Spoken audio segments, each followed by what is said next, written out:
SARS-CoV-2 है, जो कि कोरोना वायरस की फैमिली से आता है। SARS-CoV-2 की शुरुआत 2019 से हुई है। इसका सीधा असर आपके फेफड़ों और गलों में होता है। इसके अलावा कोरोना वायरस से आपके शरीर में क्या होता है, इससे कैसे निमोनिया आपके शरीर में पनपने लगता है और इसका टीका कैसे काम करता है, आप देख रहे हैं एक्सेप्टेड। दोस्तों, सभी वायरस की तरह ये वायरस भी जीवित कोशिकाओं को संक्रमित कर अपनी संख्या बढ़ाते हैं। हम चलिए करीब से देखते हैं। वायरस के अंदर जेनेटिक मटेरियल यानी आनुवांशिक कोशिकाएं होती हैं, जिससे ये अपनी जैसों की संख्या को लगातार बढ़ाते जाते हैं। वायरस के एक इंसान से दूसरे इंसान में जाते वक्त प्रोटीन की एक ठोस परत एक जेनेटिक मटेरियल को सुरक्षित रखती है। एक बाहरी झिल्ली होने के कारण अन्य कोशिकाओं को संक्रमित कर पाते हैं। इस बाहरी कवर के अंदर से प्रोटीन के कीलें निकली हुई होती हैं। कोरोना वायरस के लिए यहाँ दिख रही कीलों से ज़्यादा खतरनाक होती हैं, लेकिन किसी आम इन्फ्लुएंजा का वायरस और ये नया वायरस दोनों ही अपनी इन कीलों का इस्तेमाल एक चाबी की तरह करते हैं और आपके शरीर की कोशिकाओं में घुस जाते हैं।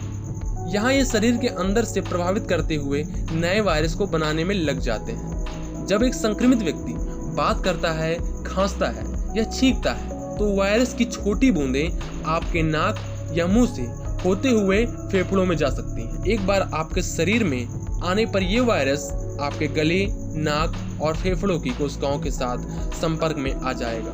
वायरस की एक कील आपके स्वस्थ सेल के साथ किसी ताले में चाबी का काम करेगा। इससे वायरस आपके सेल में घुस जाएगा। एक आम फ्लू वायरस आपके सेल के बाहरी परत से एक कवच बनाकर आपकी कोशिकाओं के केंद्र या न्यूक्लियस में जाता है, जो कि सबसे अहम हिस्सा होता है।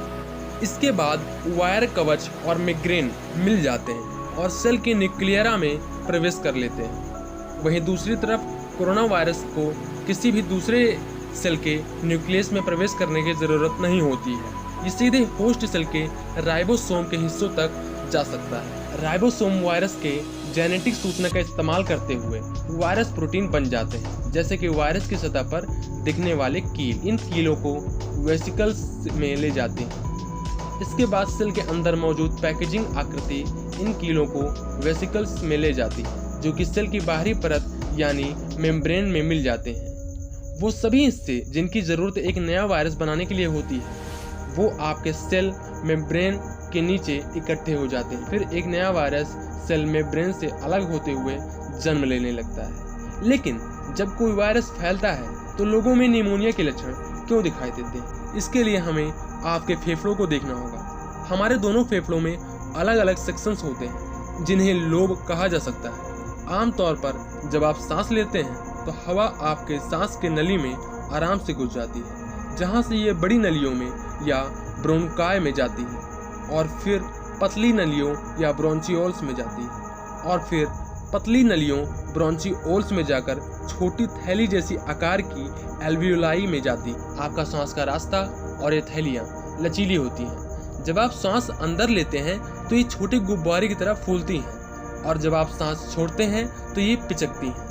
आपके एल्वियोलाई के इर्द गिर्द उनकी छोटी नलियाँ होती हैं। जो हवा आप अंदर लेते हैं उसका ऑक्सीजन आपकी खून की नलियों में जाता है। फिर आपके शरीर का कार्बन डाइऑक्साइड आपकी नलियों से निकलता है, ताकि आपके सांस छोड़ने पर आपके फेफड़ों में से बाहर निकल सके। आपके सांस के रास्ते के ज़्यादातर कीटाणु सांस को नली के अंदर मौजूद बलगम अपनी ओर खींच लेते हैं। एक स्वस्थ शरीर में बालों जैसे दिखने वाली सीलिया से ढके नलियां ज़्यादातर बलगम और कीटाणुओं को सांस के जरिए बाहर फेंक देते हैं, जिससे आपको खांसी आती है।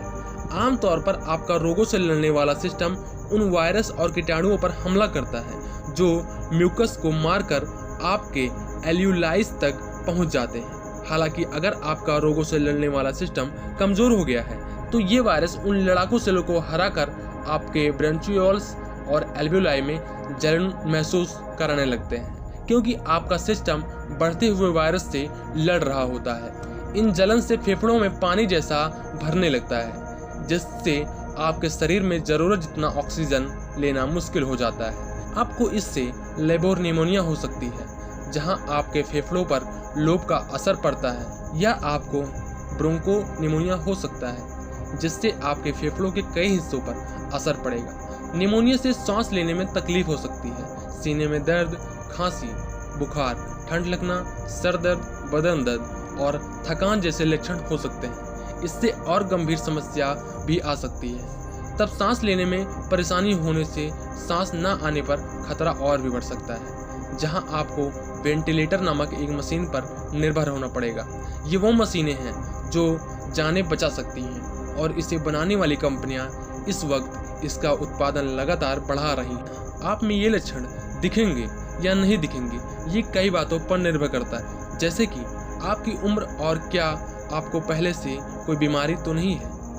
जहां ये बात सुनने में से डर लगता है, वहीं पूरी दुनिया में कई तरह की वैक्सीन तैयार की जा चुकी हैं और ये बात हमें सुकून देती है। कोरोना वायरस को लेकर कई तरह की अटकलें हैं। इसमें आम धारणा ये भी है कि अगर इसी वायरस के कमज़ोर वर्जन की वैक्सीन हमें लगाई जाए तो ये वैक्सीन आपके शरीर को लड़ना भी सिखा देगी और ये इतना कमज़ोर होगा कि आप इससे प्रभावित भी नहीं होंगी।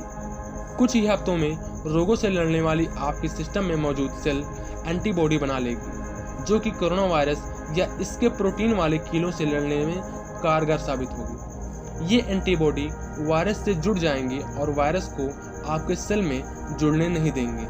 आपका इम्यून सिस्टम इसके बाद आपकी एंटीबॉडी से मिलने वाले सिग्नलों के जरिए वायरस से जीतने लगेगा। इसके बाद अगर आप असल वायरस से संक्रमित हो जाते हैं तो आपका शरीर इसे पहचान लेगा और इसे खत्म कर देगा। दूसरे शब्दों में, अब आपका इम्यून सिस्टम तैयार होगा, लेकिन संभव हो तो आप घर में ही रहें और उन्हें बीमारी से दूर रखें जिन पर इसका सबसे ज़्यादा खतरा है। और हाँ, 20 सेकंड तक जितनी बार हो सके अपने हाथों को धोते रहें और लोगों से 2 मीटर की दूरी बनाए रखें और मास्क लगाना न भूलें। ऐसे ही वीडियो को देखने के लिए देखते रहें एक्सेप्टेड।